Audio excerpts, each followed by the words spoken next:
Welcome to your personal deep dive. Mhm. Today, we're going to wade into the waters of cognitive security, 'Kay. something that affects anyone who uses the internet, which is pretty much all of us these days. Yeah, You send over some really fascinating research and articles on this. I did. We've got stuff about cognitive hacking, Yeah, psychological tactics that are used online, and even how those sneaky social media algorithms yeah, can mess with our minds. absolutely.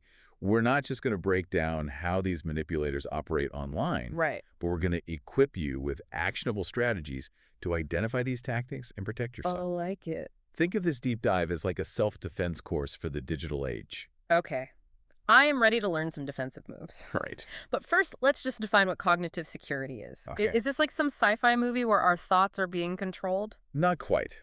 It's more Ah, subtle than that. okay. Think of it as the ability to think clearly and make sound decisions even when facing manipulative tactics online. It's about recognizing when someone is trying to influence your thoughts or behaviors. So it's about staying sharp and not falling for all the traps that are laid out for us online. Exactly. And it's more relevant than ever because the internet is flooded with information, and not all of it is coming from a good place. Right.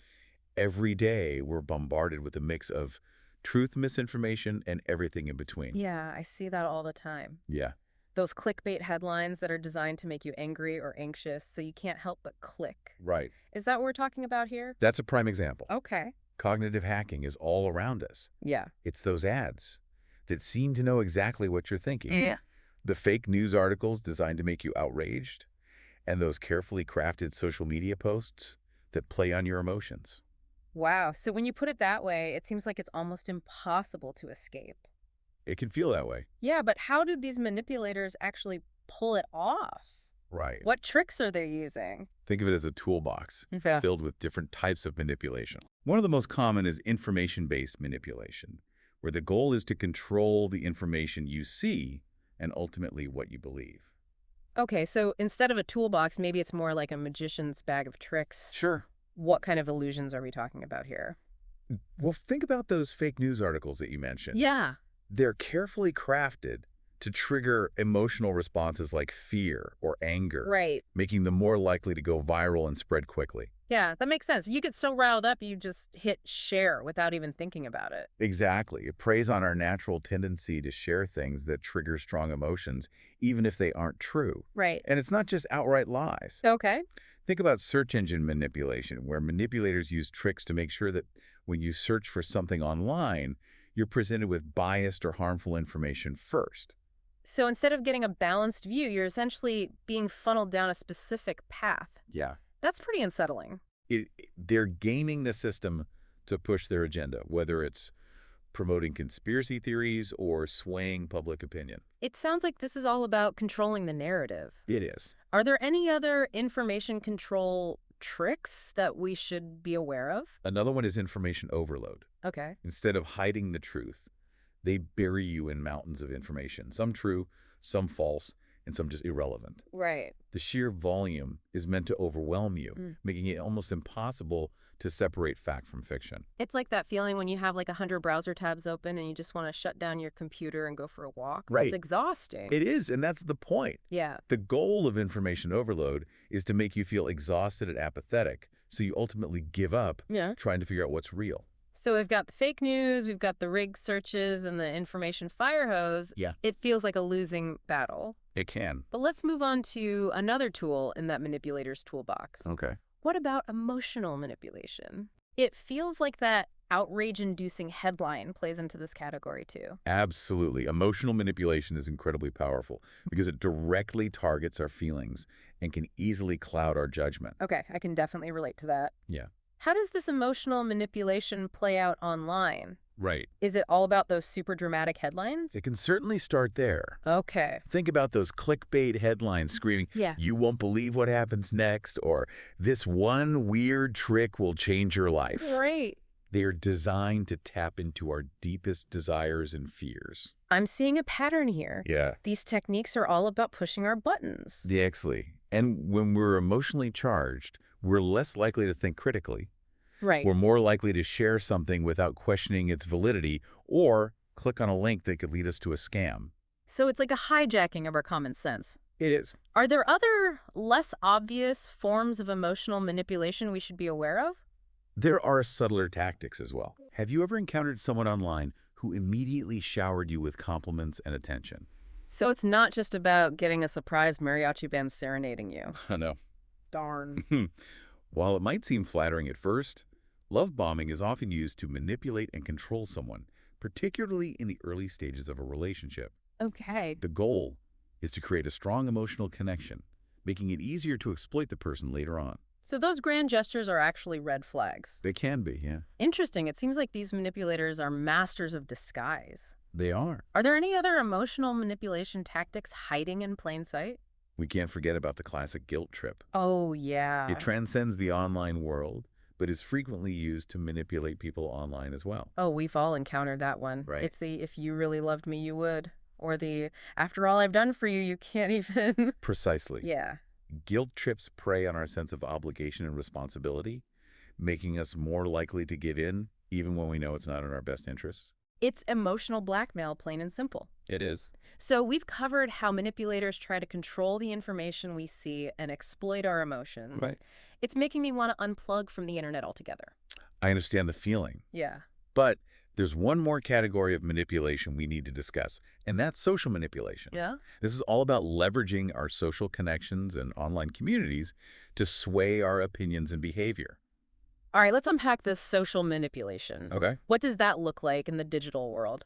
Social manipulation, it sounds like something out of a spy movie. What are we talking about here? Fake identities, secret societies? It can feel like that. Yeah. Social manipulation uses our natural desire to connect with others and be part of a group. Right. Think about social media influence campaigns, where fake accounts or bots are used to make an idea or product seem way more popular Yeah. than it really is. It's artificial popularity designed to make you think, well, if everyone else is doing it, maybe I should too. That's so sneaky. It plays on our fear of missing out and that very human need to belong. Right. Makes you question everything you see online. Exactly. You might start seeing a product or idea promoted by seemingly different people across your social networks. Right. But in reality, these could be fake accounts or bots controlled by a single entity pushing a specific agenda. So it's all smoke and mirrors, creating an illusion of popularity to trick us into conforming. It is, yeah. What other forms does this social manipulation take? Creating fake profiles goes hand in hand with social manipulation. It's not just about pushing products. Okay. It can be about gaining your trust to spread misinformation or even steal your personal information. Right. Think about those expert accounts we see all the time, offering financial advice or promoting miracle cures. They create these elaborate backstories and use really sophisticated language to make themselves seem legitimate. But they're really just wolves in sheep's clothing. Exactly. And because we have this natural tendency to trust authority figures, we can easily fall prey to these fake experts. So how can we protect ourselves? Should we just assume every expert online is a fraud? Not necessarily. It's about being discerning. Check their credentials. Okay. Look for independent verification, and don't be afraid to question their claims. Remember, critical thinking is your best defense against manipulation. Right. But it's not just fake experts we need to watch out for.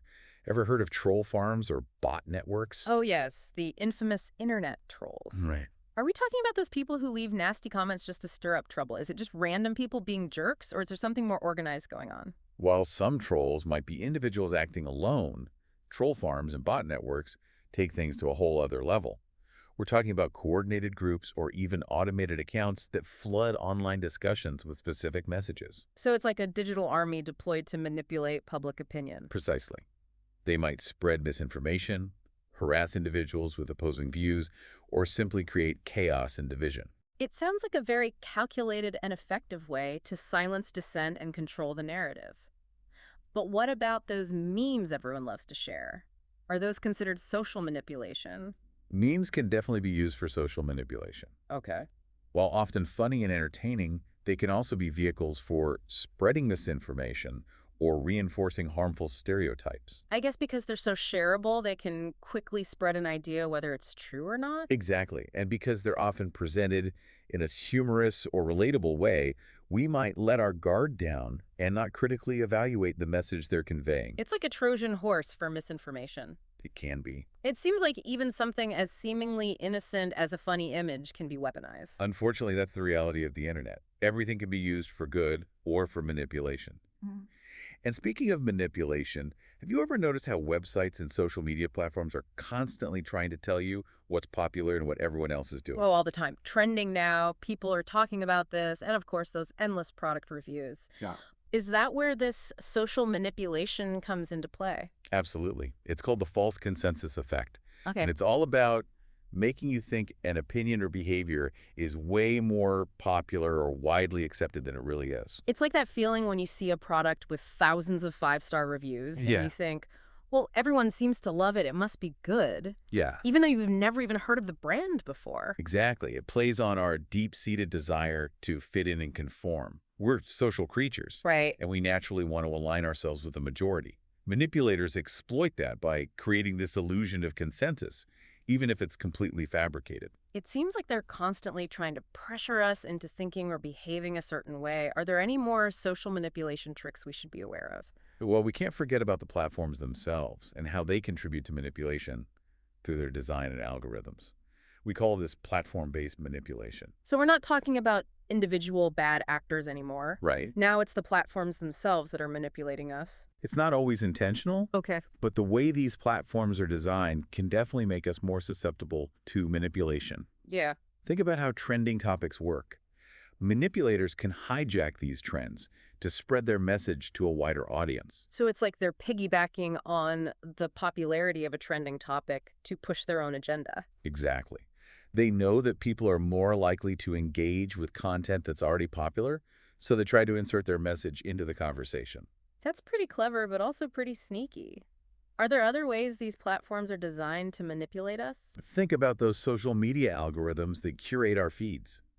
While they're designed to show us content we'll enjoy, they can also create filter bubbles or echo chambers, where we're only exposed to information that reinforces our existing beliefs. So instead of expanding our worldview, we're just getting trapped in our own little bubbles. It can feel that way, Yeah. and it can make us more susceptible to manipulation because we're not exposed to different perspectives or challenged to think critically about the information we're consuming. It's like we're being spoon-fed a very limited diet of information and we Yeah. don't even realize it. That's a good way to put it. And then there's targeted advertising, which, while often used for legitimate marketing purposes, can also be employed for manipulation. I have to admit, it's always a little creepy when an ad pops up or something I was just thinking about. Right. But how is that manipulative? Well, targeted advertising uses your data, your browsing history, your social media activity, even your location, Wow. to create ads that are highly specific to you. While this can be helpful for finding products and services you're actually interested in, Right. it can also be used to exploit your vulnerabilities. Like if I'm constantly Googling remedies for headaches, Yeah. I'll suddenly see ads for all sorts of headache medications, even if I don't need them. Exactly. They're playing on your fears, your anxieties, your insecurities, all to get you to click on that ad or buy that product. Right. And because these ads feel so personalized, we're more likely to believe their message. It's almost like they're reading our minds and using that information against us. That's a great way to think about it. And this brings us to a crucial point, the role of our own cognitive biases in all of this. Cognitive biases, is that like some kind of superpower that manipulators have? Not quite. They're more like mental shortcuts that everyone has. They help us process information quickly and make decisions efficiently. Okay. However, these shortcuts can also make us vulnerable to manipulation, especially in the online world where we're bombarded with so much information. So it's not that we're not smart enough to see through these tactics. Yeah. It's that our brains are wired in a way that makes us susceptible. Exactly. Manipulators understand these biases and exploit them to their advantage. Let's explore a few of these biases so we can better understand how they make us vulnerable. Okay. Remember those fake news articles that make us so angry? Yeah. Well, part of the reason we fall for them is because of something called confirmation bias. Confirmation bias, Yeah. that sounds familiar. Refresh my memory on that one.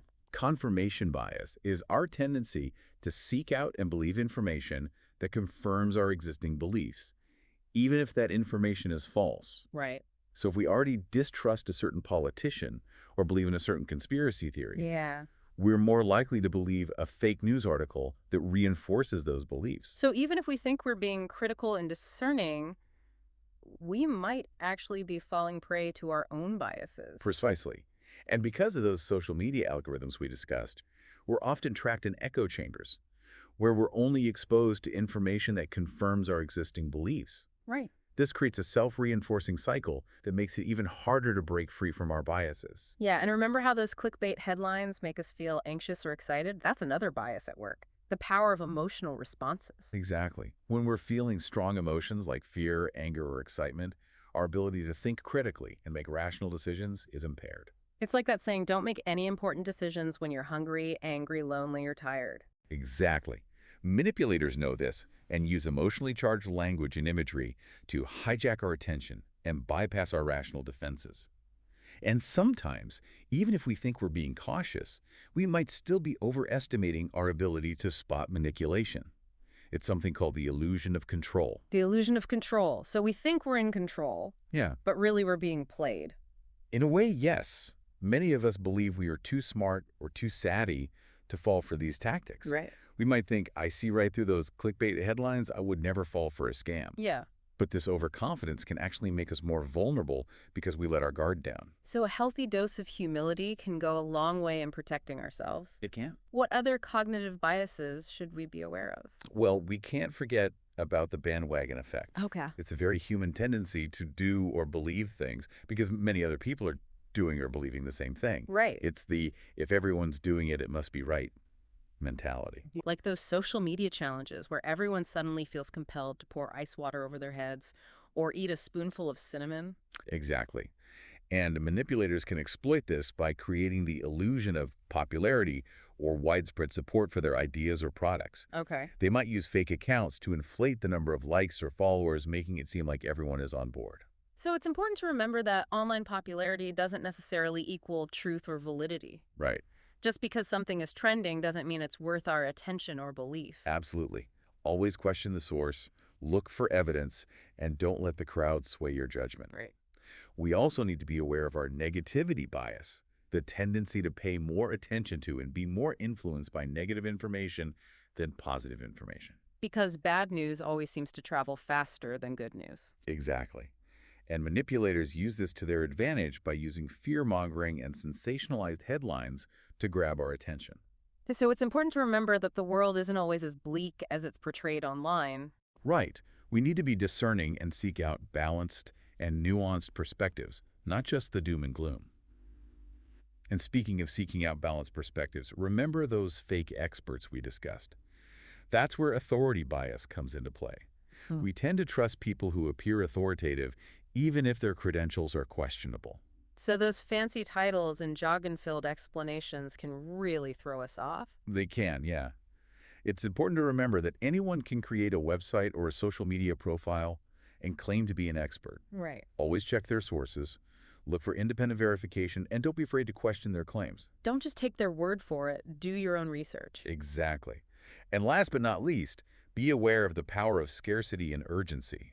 Manipulators often use limited-time offers or warnings about negative consequences to pressure us into making quick decisions. Like those act now sales pitches or those alarming emails warning that your account has been compromised and you need to click this link immediately. Exactly. They create a sense of panic and urgency so you don't have time to think things through rationally. So taking a deep breath and stepping back from the situation is crucial. It is. Don't let yourself get pressured into making a decision you might regret later. Precisely. Remember, manipulators often create this sense of urgency even when there's no real need for it. Right. They want you to act quickly before you have a chance to question their motives or verify their claims. Okay, so we've covered a lot of ground here. We have. We've talked about the different types of manipulation, Right. the cognitive biases that make us vulnerable, and Yeah. the techniques used to exploit those biases. Hmm.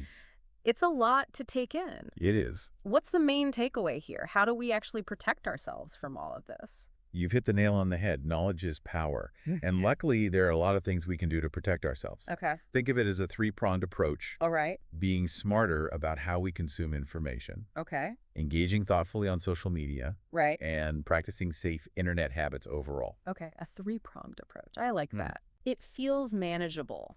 Let's start with information consumption. Okay. Any tips for making sure we're not just blindly absorbing whatever is thrown at us? One of the best things you can do is actively seek out diverse sources of information. Okay. Don't just rely on the same news outlets or social media feeds. You always Right. branch out and explore different perspectives, even those that challenge your own views. So break free from the echo chamber and get a more well-rounded view of the world. Exactly. It sounds like a good way to challenge my own Oh, biases, but with so much information out there, how do I even know where to start? it's definitely a challenge. Yeah. Start by identifying sources known for their accuracy and unbiased reporting. Okay. Look for organizations that fact-check their information and are transparent about their funding and biases. That's helpful. So it's not just about reading a lot, it's about reading smart. And Exactly. what about all those articles and posts we come across that make us want to hit the share button immediately? Right. Any advice for avoiding the spread of misinformation? That's a key one. Yeah. Before you share anything, take a moment to verify the information. Okay. Do a quick search to see if other reputable sources are reporting the same story. Right. Look for evidence and fact-checking, and don't be afraid to question the source.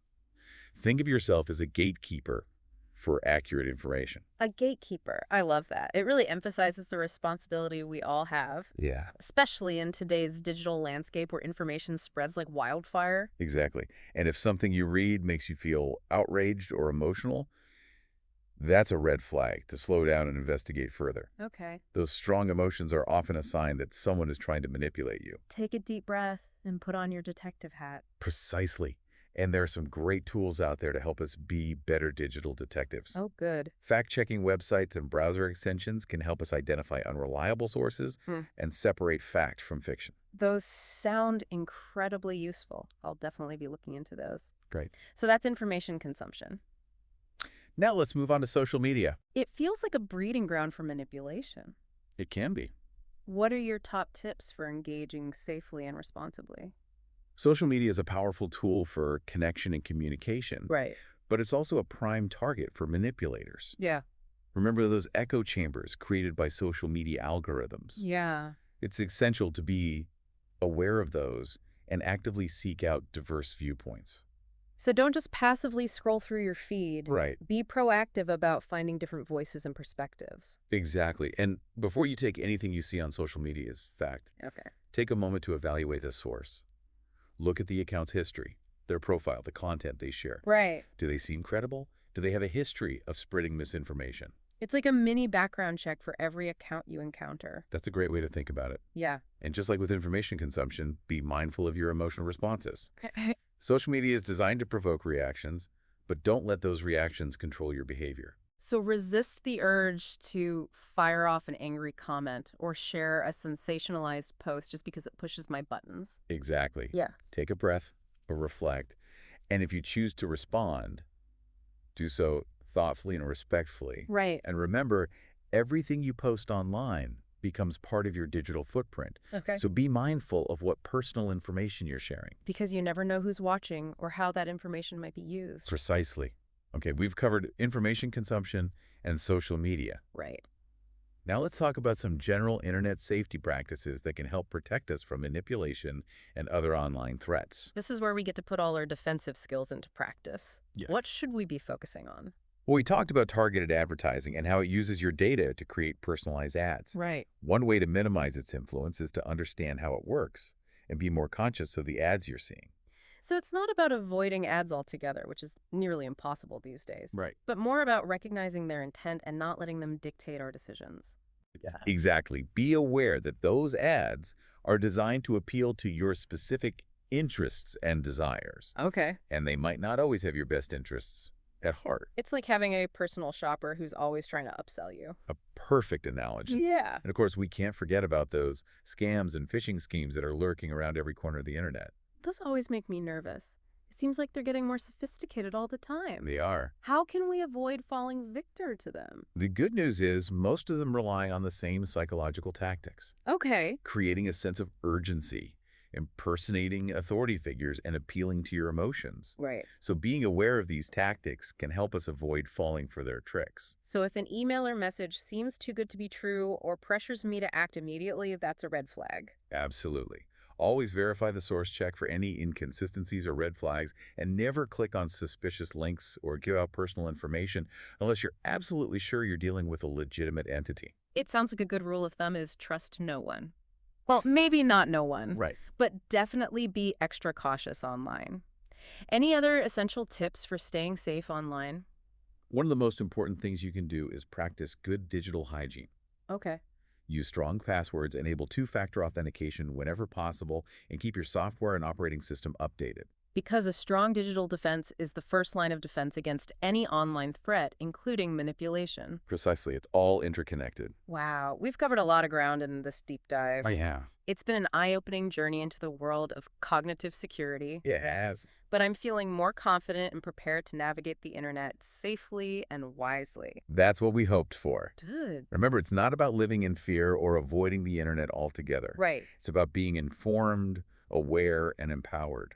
It's about reclaiming control over our online experiences and making sure we're the ones making the decisions, not some algorithm or manipulator. Couldn't have said it better myself. Well, there you have it, folks, your crash course in cognitive security. We hope you feel empowered to face the digital world with a critical eye and a healthy dose of skepticism. But here's a thought to ponder as you head back out into the digital wilds. If so much of what we see online is designed to manipulate us, how do we determine what's genuinely worth our attention?